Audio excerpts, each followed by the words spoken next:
Now the next step is composing your business message by using or by creating effective sentences. We have discussed, or we are discussing that how we can compose a successful business message or composing a business message, or I have discussed it with you that while composing a business message you should keep three things in your mind, or there are the three levels viewing in your writing. Number one is that strong words, number two is effective sentences, and number three is current paragraphs. In the previous lecture we have discussed about strong words. Today we will discuss about effective sentences. So arranging your carefully chosen words in effective sentences is the next step in creating successful business message.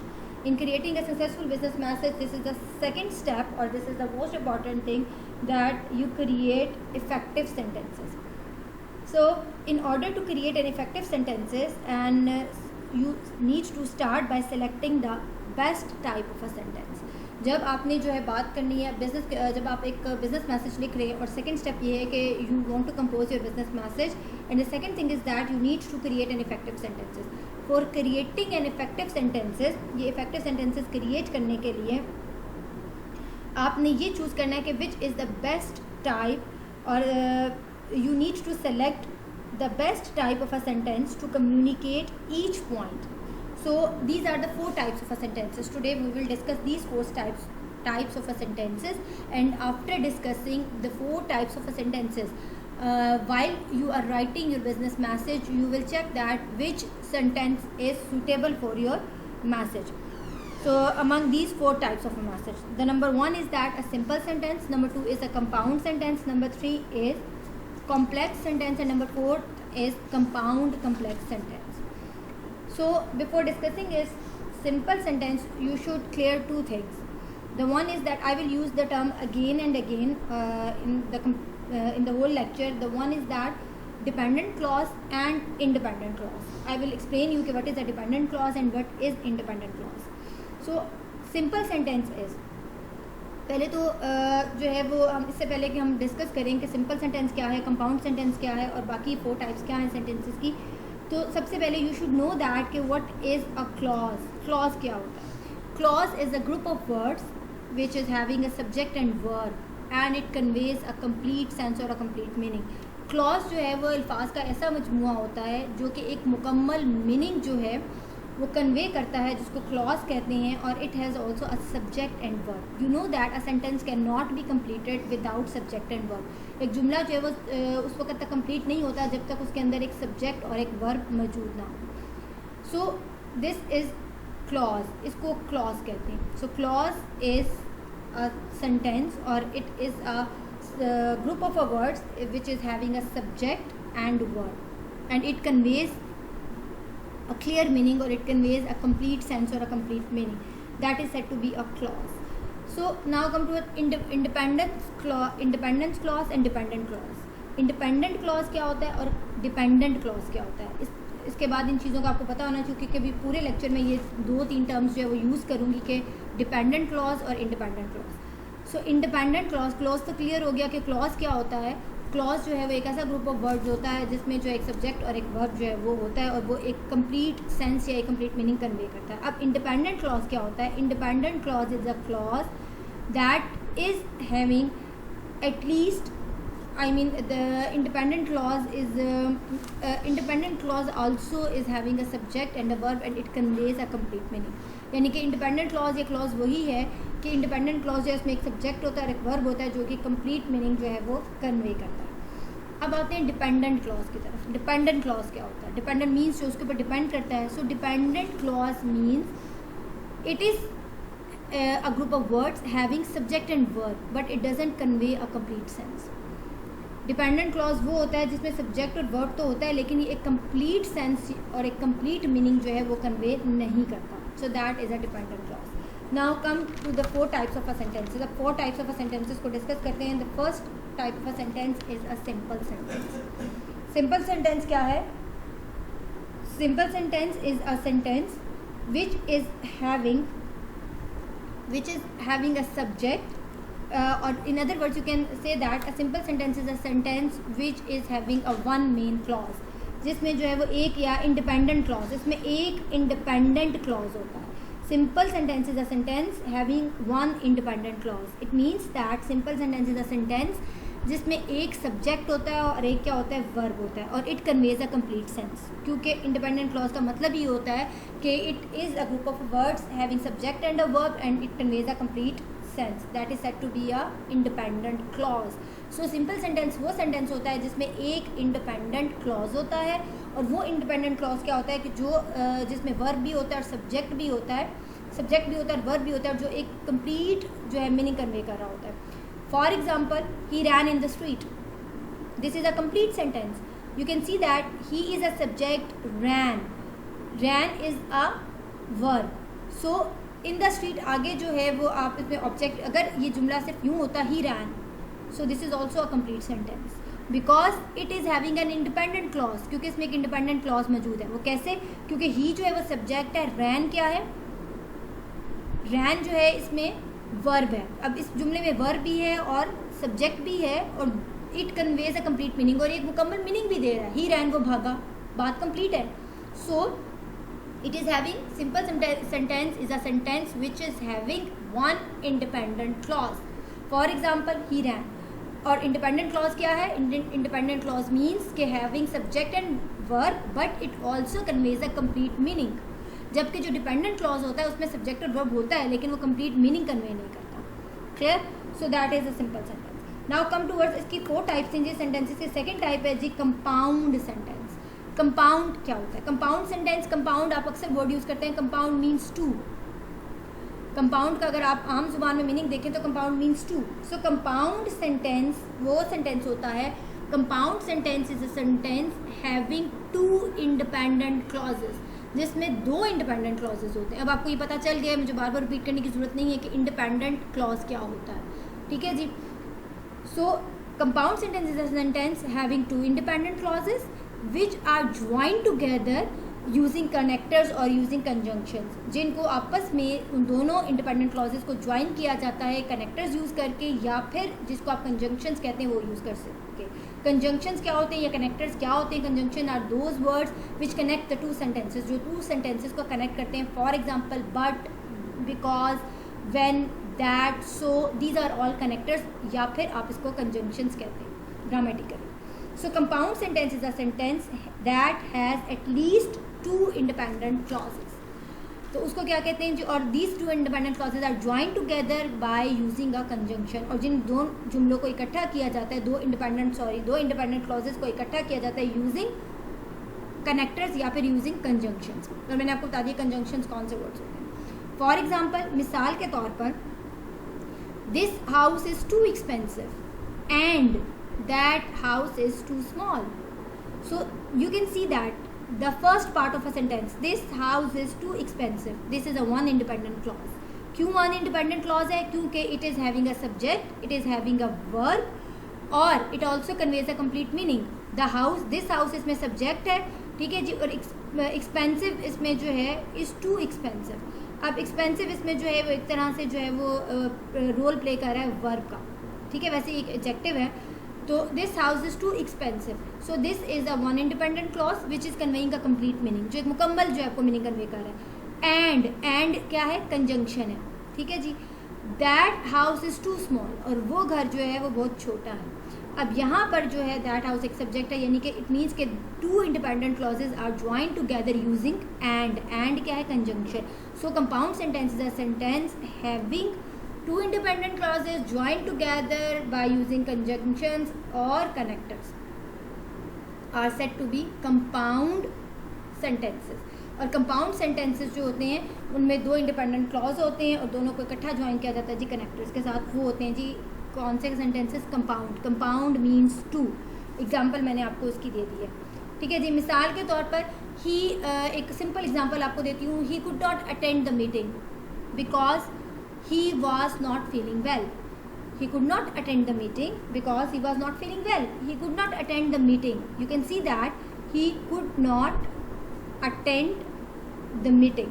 अब आप ये देखें कि he could not attend the meeting. अब इसमें he जो है वो subject है और could not attend. Attend क्या है? Verb. ठीक है जी। अब इसमें सब्जेक्ट भी मौजूद है, वर्ब भी मौजूद है, जुमला यहाँ तक एक मुकम्मल सेंस, कंप्लीट सेंस कन्वे कर रहा है कि he could not attend the meeting, वो मीटिंग अटेंड नहीं कर सका। Because sentence is has been joined using connector और conjunction. Because is a conjunction, ठीक है जी। Because he was not feeling well.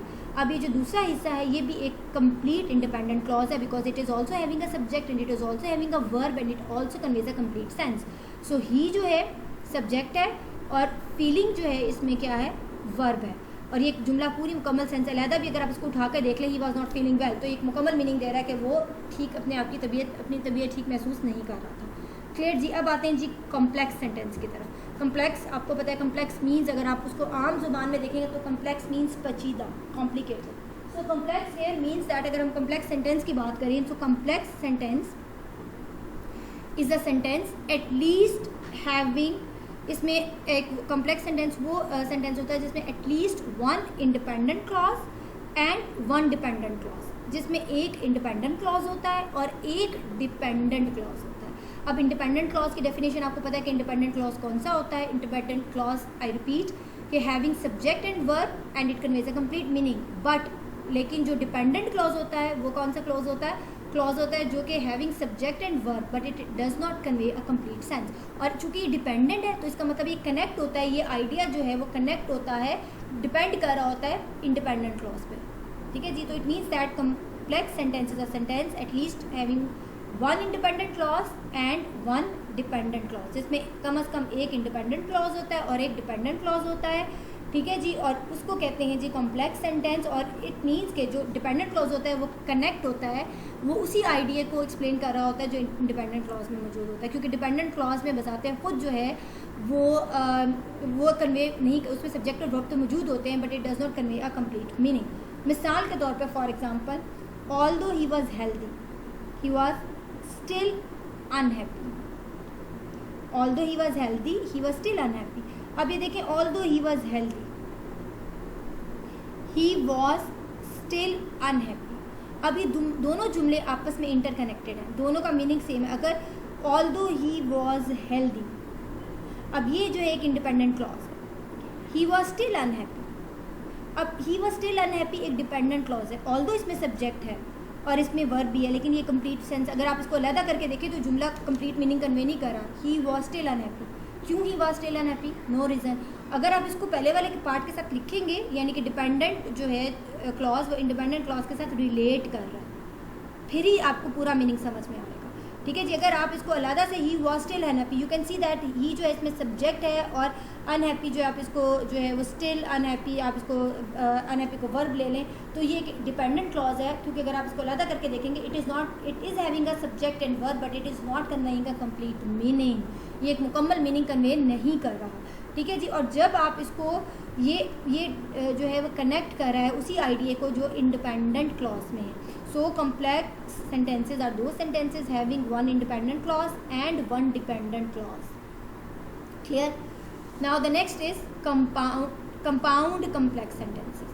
compound complex sentences कौन से होते हैं? अब इसमें compound भी है और complex भी है, ठीक है जी। तो compound complex sentences वो होते हैं जो कि compound sentence क्या होता है, अभी मैंने ऊपर डिस्कस किया था आपसे कि compound sentences are sentence having two independent clauses, ठीक है जी। और कंपाउंड कम्प्लेक्स, अब इसमें जो है कंपाउंड कम्प्लेक्स की डेफिनेशन कुछ इस तरह से है कि कंपाउंड कम्प्लेक्स सेंटेंसेस जो है at least having two independent clauses and one dependent clause, इसमें कम से कम दो इंडिपेंडेंट क्लॉजेस होते हैं और एक डिपेंडेंट क्लॉज होता है जिसको कंपाउंड कम्प्लेक्स सेंटेंस कहते हैं, ठीक है जी। अब इसमें जो एक ऑब्वियसली जो एक डिपेंडेंट क्लॉज होता है वो कहीं ना कहीं किसी ना किसी इंडिपेंडेंट क्लॉज के साथ जो है वो अटैच होता है और उस पर डिपेंड कर रहा होता है, क्योंकि अगर आप उस डिपेंडेंट क्लॉज को अलहदा निकाल लेंगे तो although it is having a subject and verb but it is not conveying a complete sense and complete meaning.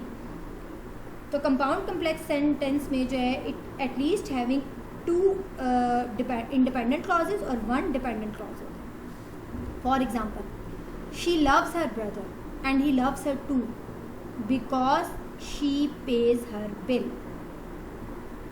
अब you can see that these इसमें इस पूरे सेंटेंस में टू इंडिपेंडेंट क्लॉजेज हैं और वन डिपेंडेंट क्लॉज है। किस तरह से देखें, he loves her too, अब अगर आप देखें she loves her brother, this is one independent clause, ये क्या है, ये एक इंडिपेंडेंट क्लॉज है। शी लव्स हर ब्रदर, जुमला कंप्लीट है, इसमें सब्जेक्ट भी है, शी लव्स जो है वो इसमें वर्ब है, सब्जेक्ट एंड वर्ब दोनों इन्वॉल्व हैं, जुमला एक कंप्लीट मीनिंग दे रहा है। अगर आप इतने हिस्से को अलहदा देखें, she loves her brother, sentence is complete, it is an independent clause, it is having subject and verb and it is giving you a complete meaning. ठीक है जी। अब अगर आप ये देखें, and he loves her too, अब ये and he loves her too, ये जो है जुमला, ये इस पे डिपेंडेंट क्लॉज है। ठीक है जी। अब यहाँ अगर आप इसको इस तरह से अगले वाले के साथ कनेक्ट कर लें, देखें, and he loves her too because she pays his bill, she pays his bill. अब ये भी एक इंडिपेंडेंट क्लॉज है, और चूंकि ये बिकॉज के साथ, बिकॉज जो है कनेक्टर यूज़ करके हम इसको ज्वाइन कर रहे हैं, ही लव्स हर टू, तो ये क्या है, and he loves her too, ये जो है ये एक डिपेंडेंट, एक और इंडिपेंडेंट क्लॉज है और साथ एक डिपेंडेंट क्लॉज है। शी पेज हिज बिल, ये भी एक इंडिपेंडेंट क्लॉज है, and he loves her too, ये एक डिपेंडेंट क्लॉज है। ठीक है जी। यानी कि इसमें एक इंडिपेंडेंट, दो इंडिपेंडेंट क्लॉज होते हैं और एक डिपेंडेंट क्लॉज होता है। अब ये देखिए, शी पेज हिज बिल, ये एक इंडिपेंडेंट क्लॉज है, क्योंकि अगर आप इसको अलहदा जुमले को देख लें तो एक कंप्लीट मीनिंग कन्वे कर रहे हैं, इसमें सब्जेक्ट भी और वर्ब भी। लेकिन अगर आप ही लव्स हर टू, अगर इसमें ही लव्स हर टू, इसमें भी सब्जेक्ट है और इसमें वर्ब है, इसमें ही सब्जेक्ट है और लव्स जो है इसमें वर्ब है, लेकिन अगर आप इसको अलहदा करके देखेंगे, he loves her too, it doesn't convey a complete meaning, तो ये जो है कंप्लीट मीनिंग कन्वे नहीं करता, इसलिए ये एक डिपेंडेंट क्लॉज है। सो इस जुमले में ये एक कंपाउंड कम्प्लेक्स जुमला है, because it is having two independent clauses and one dependent clause. अब इसमें जो सेंटर वाला जुमला है वो डिपेंडेंट क्लॉज है और बाकी जो है वो इंडिपेंडेंट क्लॉज है। अगर आप इसमें देखें, शी लव्स हर ब्रदर, ये एक इंडिपेंडेंट क्लॉज है, and he loves her to.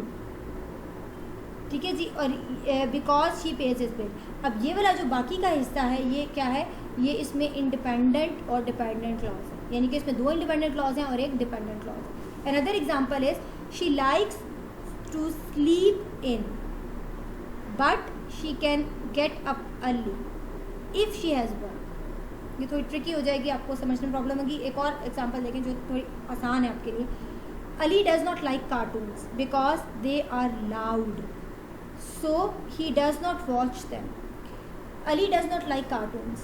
This is an independent clause. ये एक independent clause है, ये जुमले में ये एक independent clause हो गया। ठीक है जी। because they are loud, ये क्या है, इसमें dependent clause है, ये उस पर डिपेंड कर रहा है ना कि Ali does not like cartoons, Ali cartoons जो है वो पसंद नहीं करता, ये एक इंडिपेंडेंट क्लॉज है, because it is having a subject and verb and it is giving a complete meaning. अगर आप इस जुमले को अलहदा से भी लिख के देखें तो आपको एक कंप्लीट मीनिंग दे रहा है। बिकॉज दे आर लाउड, अब ये डिपेंडेंट क्लॉज है क्योंकि ये पहले वाले के साथ जो है वो लिंक कर रहा है, पहले वाले आइडिया को मज़ीद एक्सप्लेन कर रहा है। ऑल्दो इसमें भी एक सब्जेक्ट और एक वर्ब है, लेकिन ये कंप्लीट मीनिंग कन्वे नहीं कर रहा है। दे इसमें सब्जेक्ट है, लाउड इसमें जो है वो क्या है, वर्ब है, लेकिन it is not conveying a complete meaning. ठीक है जी। उसके बाद आप देखें, he does not watch them, ये भी एक इंडिपेंडेंट क्लॉज है क्योंकि इसमें again you are having a subject, he is a subject और वॉच जो है इसमें वर्ब है। सो but it is also giving you a complete meaning. He does not watch them, so this is also an independent clause. इसमें भी एक independent clause है। तो पूरे जुमले में दो independent clause है और एक dependent clause है। According to the definition of compound complex, this is a sentence of compound complex having two independent clauses and one dependent clause. Clear? So this is the sentences. So and up ये तो थी, these are the four types of a sentences: simple sentence, compound sentence, complex sentence and compound complex sentence. अब हम बात कर रहे थे कि composing your message, creating effective sentences. So this is the second step in composing your business message, कि you need to create an effective sentences. And after knowing that which sort of a sentences, which type of a sentences you are going to use for composing a business message, कि इनमें से आप कौन सी type वाला sentence जो है वो चूज़ करेंगे अपने बिजनेस राइट जो मैसेज है उसको जो है वो लिखने के लिए। क्लियर जी। और इसमें जो है सिर्फ यही जो है, इसमें आपने यूजिंग सेंटेंसेस, आपने जो है अपनी सेंटेंसेस को इस्तेमाल करना है, स्टाइल को, to emphasize the key thoughts, और आपने उसके बाद ये देखना है कि वो कौन सा जो है in every message some ideas are more important than others, कि कुछ हर मैसेज में, बिजनेस मैसेज में कुछ आइडियाज़ ऐसे होंगे जो दूसरे आइडियाज़ से ज़्यादा इंपॉर्टेंट होंगे, और आप जो है फिर आपने देखना है कि आप इसमें कौन सी टाइप ऑफ सेंटेंसेस यूज़ करेंगे। आप कंपाउंड सेंटेंस यूज़ करेंगे, कॉम्प्लेक्स करेंगे, या कंपाउंड कॉम्प्लेक्स सेंटेंस यूज़ करेंगे। You can emphasize key ideas through your sentences style, तो ये आपका सेंटेंस स्टाइल होगा कि आप कौन से स्टाइल का सेंटेंस यूज़ करते हैं। One obvious technique is to give important point to the most space, When you want to call attention to a thought, use extra words to describe, consider these sentences. ठीक है जी. So this is the style of sentences. So you have to choose which style you will use to make an effective steps in composing your business message. And our next topic is composing, और the last thing is that जो हमने भी discuss किया था कि 3 writing level हैं. इसमें से हम 2 things we have already discussed. Number 1 was using a strong words. Number 2 was emphasizing using effective sentences, and third is coherent paragraph. So in the next lecture we will discuss composing our message, crafting coherent paragraphs. कि वो coherent paragraphs जो हैं वो क्या होते हैं, और वो जब आपने ये थर्ड स्टेज है कि आपने सबसे पहले जो वर्ड्स चूज़ कर लिया, आपने देख लिया वर्ड्स कैसे चूज़ करने, उसके बाद आपने स्टाइल चूज़ कर लिया सेंटेंसेस का, और आपने इफेक्टिव सेंटेंसेस चूज़ करने के बाद जो है बात आती है कि आपने मैसेज को पैराग्राफ की फॉर्म में जब लिखना है तो आपके पैराग्राफ्स ऑर्गेनाइज होने चाहिए और coherent होने चाहिए. Thank you.